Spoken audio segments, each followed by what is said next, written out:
Kuidas siis kujundada esitlust?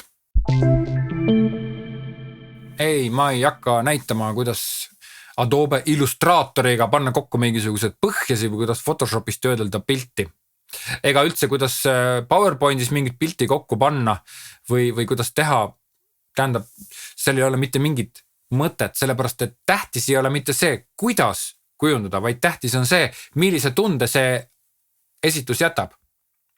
Ja nüüd vahel on nagu selline olukord, kus ettevõte läheb oma ideed esitlema ja tal on selline korporatiivne taust ja see esitluse teema ja justkui nagu see esitluse päris idee, mida esitlema minnakse, justkui see jääb selle korporatiivse tausta alla varju.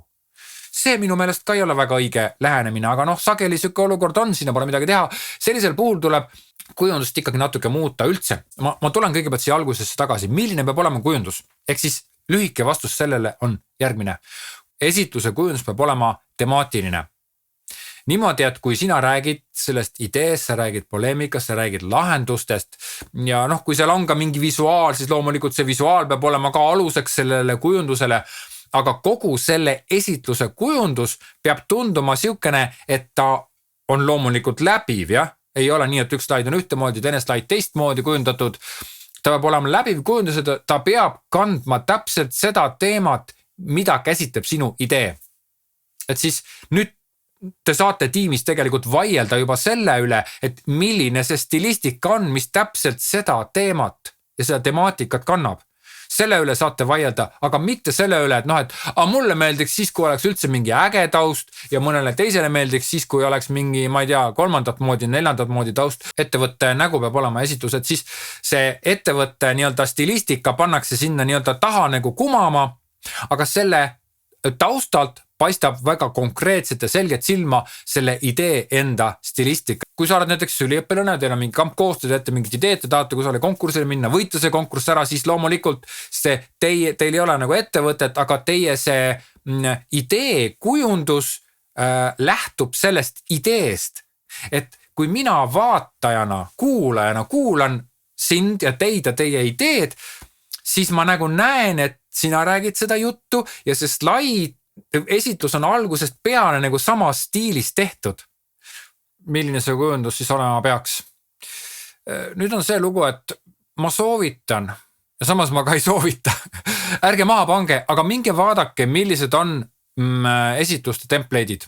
Te leiate nende template'ide, neid lehti igalt poolt. Nii Keynote'i müügilehti kui ka PowerPointi template'ide müügilehti ja minge vaadake, milline on kujunduspõhimõte.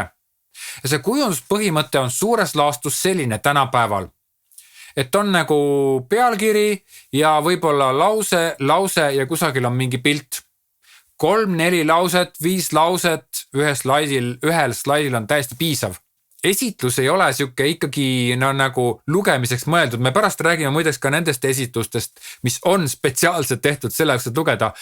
Praegusel hetkel räägime siis esitlemise esitlustest.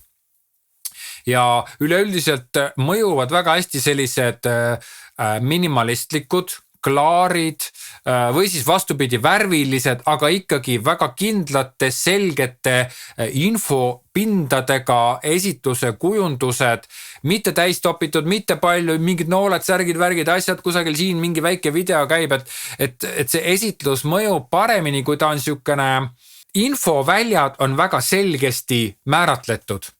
Siis kui infoväljad, ehk siis näiteks pealkiri ja väike tagline on üks infoväli, üks tekst on üks infoväli, siin on mingid laused, see on teine infoväli, siin on pilt, see on 3. infoväli. Või siis on pilt on taustaks ja siin on kate on peal ja siin on siis väikene märk ja siin on üks siis logo, et siis see on üks infoväli ja pilt on nagu teine infoväli. Siis tegelikult iga slaid ju räägib juttu.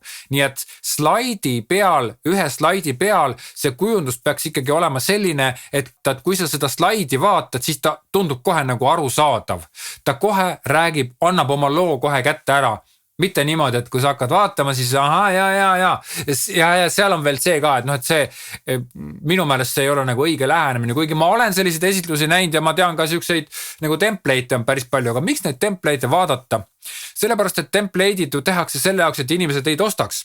Maailmas maailma inimesed jah, maailmas ostavadki inimesed sellised, mis tunduvad paremad, tunduvad õiged, mis ennast rohkem õigustavad. Järelikult need template'id kujundataksegi selle järgi, milliseid maailmas kõige rohkem hinnatakse, järelikult need template'id on natuke mõjutatud maailma üldistest kujundustrendidest. Üks sükene koht, kust veel nagu kujundusi vaadata on näiteks, kui sa lähed Apple'i kodulehele, vaatad mingisuguse toote tutvustust, ta on selline one-pagerina kujundatud, ehk siis tänapäeval on ka kodulehed juba sellised internetis, et üks ekraani täis infot ongi nagu üks slaid. Ja miks seda kasutatakse? On sellepärast, et see ühe ekraani täie info näitamine on väga tõhus. Ja kui sa nüüd nagu süvened sellesse ühesse ekraani täiesse infosse, siis tegelikult see ongi see maailm, kus kogu see magic toimub. Pealtvaataja kuulab sind ja vaatab sinna ekraanile ja see ongi see magic tema jaoks. Niimoodi, et ühe slaidi kujundus, info kogumina ongi see, mida inimene peab suutma vastu võtta. Soovitan kasutada selliseid suuremaid selgeid plekke, selgemaid jaotusi, selgemaid infoväljasi. Soovitan kasutada kontrastseid, no mitte nüüd siis nagu ülikontrastseid, aga no niimoodi, et sa ei tea ju kunagi, milline esitlustehnika on seal, selles kohas, kus sa kliendi juurde seda esitlema lähed või investori juurde näiteks. Soovitan kasutada suuremaid fonte, niimoodi, et oma väikse arvuti pealt vaadates tundub okei, aga noh, nagu kui sa lähed kusagile ekraani peal, kus lastakse see suurelt või ongi seal süke suht keskmine ekraan koosoleku ruumis, siis sealt ei pruugi need näha olla. Nii et soovitan alati esitluse tekstid natukene suuremad. Ja kui teksti on liiga palju, siis ma soovitan väga kriitiliselt seda teksti üle vaadata, et mis sellega teha annab. Võib-olla üldse maha tõmmata, võib-olla kirjutada lühemalt. Muideks sellist asja ma ka ei soovita, et sa paned slaidile esitlusele ainult ühe lause sinna, mingi, ma ei tea, sentence umbes ladinakeelse vanasõna sinna ja siis ise räägid see kõik selle jutu ja kogu selle mahlaka kraami räägid ise sinna juurde. Ikkagi esitlusel on soovitatav, see ei ole kohustuslik, soovitatud ja niimoodi on pealkiri, siis on nagu punkt ja võib-olla veel mingi lausekene. Et siis sa nagu tood kogu selle slaidi juures räägitava mõtte väga selgelt esile ja see esitlus justkui toetab sinu juttu, kuidas näidata graafikuid.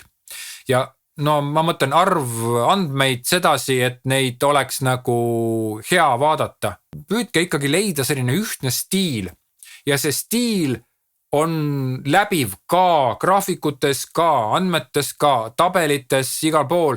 Et tegelikult see graafikute ja nende mingite sükeste arvjooniste näitamine on tegelikult väga okei, sest vahepeal sul ongi vaja midagi näidata ja see on juba maailmast tuntud ju vana selline tõde, et kui sa tahad statistikat näidata, siis jah, mõned inimesed, aga need on väga vähe, kes nii-öelda naudivad ja kaifivad seda Exceli tabelit, kus on nagu kohutavalt palju mingit ruudukesi. Enamus inimesi või väga paljudele on see infograafika on ikkagi palju arusaadavam ja ta on selline selgeks tehtud info, et ma ei tea, mitu last läks kooli, siis on koolilapse pilt ja sellel aastal läks kooli 5232 last, eks ole. Et kui sa niimoodi teed, et siis see info tundub nagu selgem kui see, et tood mingi tabeli, kus on aastad, siis on inimeste laste arvud ja seal on veel sealhulgas veel kõik rahvused ja kõik, ma ei tea, laste sugu ja absoluutselt kõik on ära toodud ühes tabelisse kokku, et see on tunduvalt keerulisem. Esitluses peavad kõik andmed ja kõik arvud, kogu info peab olema hästi selgelt esile toodud. Nüüd kontrastsuse juurde. Kui sa paned slaidi taustaks näiteks mingi helesinise värvi, mis läheb vaikselt üle roosaks, ja ta kindlasti sinu hea arvuti ekraani peal näitab väga korralikult. Aga võib-olla seal, kuhu sa lähed teda esitust nagu esitlema, võib-olla seal see ekraan ei olegi nii kvaliteetne ja see esitlus näeb lihtsalt rõve välja, sellepärast et see üleminek on nagu trepina, nagu redelina, eks ole.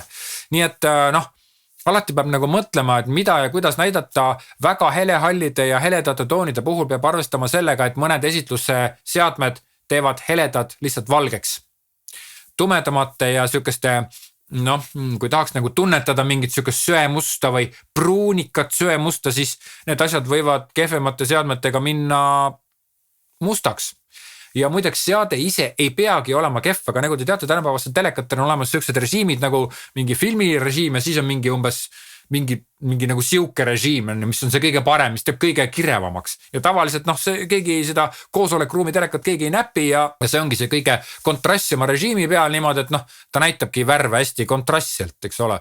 Nii et sinna polegi midagi teha, aga selleks peab ette valmistama, et mingit väga suurt sõnumit või tunnet või ei ole mõtet panna mingitesse väga sihukestesse nagu õrnadesse toonidesse ja õrnadesse varjunditesse ja üleminekutesse ja tavaliselt kui on graafika või kusagil mingi joon on joonistatud, siis see joon, mis midagi tähendab, peab ikkagi olema nagu kontrastne ja selgelt esile tulema ja ausalt öeldes seda on ka lihtsam vaadata. Loomulikult tuleb ka hoiduda jällegi vastupidi, eks ole, liigsest kontrastist, mis inimesi väsitab, et sa teedki ainult nagu punane ja sinine ja siis paned sinna veel kollased nagu täisvärvid, et see ütleme jah, mõnele meeldib, aga väga paljudele see kindlasti ei meeldi, sest et seda on silmal nagu valus vaadata. Eriti ohtlik on muideks igasugustel ekraanidel üldse eriti ohtlik nagu see täispunane värv. See kõige punasem punane ja see on siuke, mis vahel mõne ekraani peal isegi nagu mäkerdatakse laiali, nagu keegi oleks kogemata nagu lapiga tõmmanud ja see. Kuidas siis esitlust kujundada? Esiteks pead sa kindlasti kinni pidama stilistikast, sa pead leidma stilistika, sa pead aru saama, mis see stilistika on, sa pead seda stilistikast kinni pidama. Kõik slaidid peavad olema ühesugused. Kujundus peab olema selge ja arusaadav, ei tohi üle kuhjata ühte slaidi liigse infoga, vaid ta peab olema kõik siuke mõnusalt parasjagu loetav ja ütleme 4, 5, 6 lauset jumala okei, ilusate tükikestena, võib-olla mingi loend tahaks panna sinna 43 punkti, sul on järelikult mingi viga, pane vähe, pane 6 punkti, võib-olla 8, täitsa aitab, rohkem pole vaja. Kui kujundust on liiga palju, siis ta oma kirjususega tõmbab tähelepanu kõrvale peateemalt. Ütleme, et mingi aiandustemaatiline teema ja siis kõik on mingid rohelised, kus kõik on lehed ja looduse taust on taga, nii et tead, kõik see loodus on nii ilus ja lopsakas ja sinna peale siis on mingi 3-4 rida pandud kuidagi valge kirjaga, et see ei ole õige. See paar väikest õiekest või lehekest kusagil nurgast kasvavad välja. Täitsa piisab, ei pea olema hirmsalt üle pakutud. Esitlus on midagi siukest, mida väga paljud, väga erinevad inimesed vaatavad niimoodi, et tuleb kasutada siukseid malbeid, leebeid lähenemisi, suuri, konkreetseid, arusaadavaid kujundeid, võrdlemisi loetavaid ja suuri tekste. Nii, aga vaatame edasi.